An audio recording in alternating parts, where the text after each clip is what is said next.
What is up, my friends? You are welcome back to tonight's late night news roundup, where thankfully I'm here to rescue you from that very fit and hairy individual, Connor Crosby, who bombarded you with a video this morning. Now, obviously I knew nothing about that, and I cannot condone somebody else hogging the limelight here on the channel. Now, in all seriousness, really appreciate Connor jumping on to keep you guys up to date this morning. Tonight, I'm going to be trying to fill you in on where we are at with the Ibrahim Konate situation.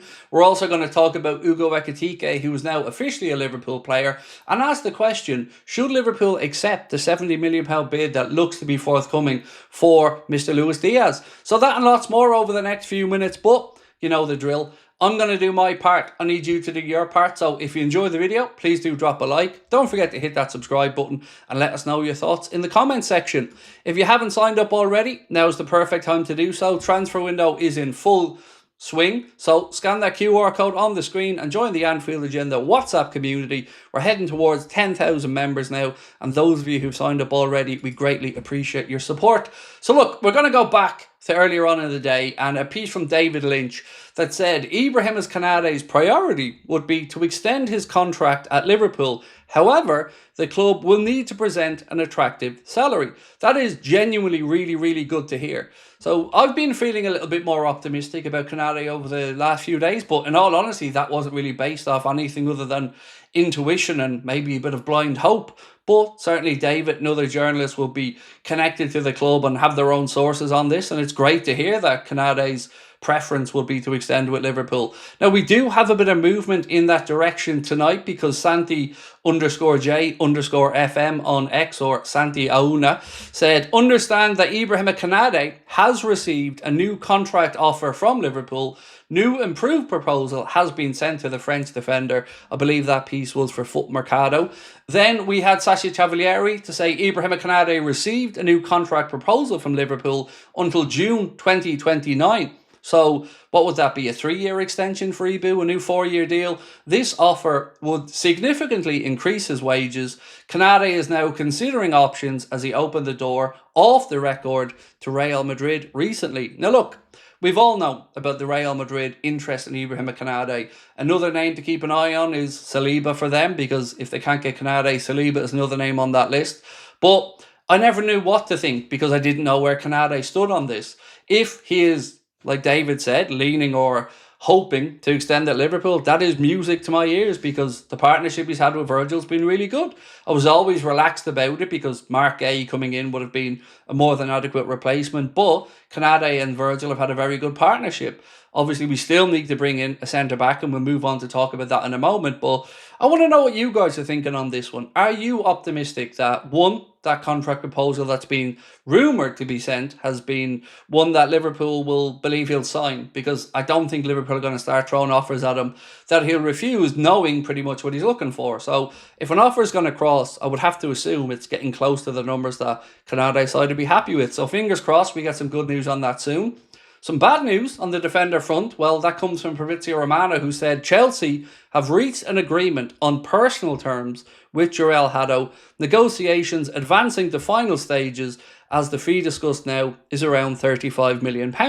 Now, of course, lots of people are wondering why Liverpool haven't made a move. I can only assume that he isn't in the plans. It doesn't mean we haven't looked at him. It doesn't mean we don't appreciate him. It doesn't mean maybe you or I would feel like he would have been a great shout. But keep an eye on Charlie Cresswell, because that's a name that I'm starting to hear more and more credible things on, shall we say. I'm not saying it's going to happen, but keep an eye on the Toulouse youngster.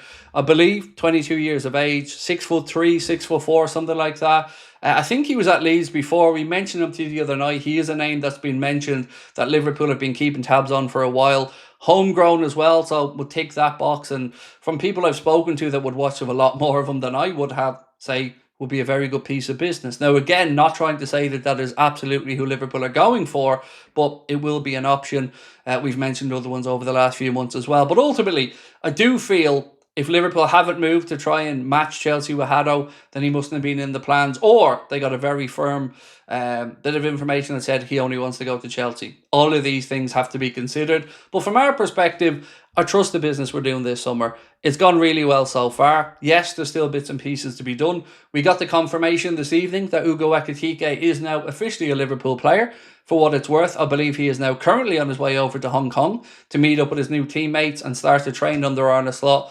Maybe he'll be in and around the squad for the game of the weekend against AC Milan. Maybe it comes too soon. But ultimately, has been confirmed by the club. 6-year contract, we believe, as well. And Liverpool very happy with their signing. There was one piece of one piece of information, I should say, from the media earlier on that really caught my attention. It's from Lewis Steele, that said Liverpool's data test showed that no one other than Erling Haaland and Kylian Mbappe scored higher than Ekitike in their data tests for number 9s. So this wasn't we can't get Isak, so let's settle for Ekitike. He's been in the plans for a while, and he's somebody that Liverpool are very happy with bringing on board. But here's what I'm going to say to you. The situation with Alexander Isak isn't over yet from a Liverpool perspective. Until he signs a new contract at Newcastle, Liverpool are not going to go away. Now, where we're at with Rodrigo, I really don't know. I've always been somewhat dubious of Liverpool's interest. We've known that Michael Edwards has been a fan for a long time. But when you look at the numbers involved in the deal, it seems like the wages would be hefty, to say the least. Malik Fofana is another name to keep an eye on. But I just have this sneaky feeling Liverpool sense an opportunity here for Isak. If he's really told Newcastle he wants 300 grand a week, can they pay that? Will that throw their wage structure out the window? Can they do that and still have the wiggle room to bring in signings? I'd be doubtful of it, but let's wait and see. I just don't think we're done yet. On the situation with Luis Diaz. So we asked tonight, should Liverpool accept the rumoured £70 million bid that's been spoken about as being on the table or about to come for Luis Diaz?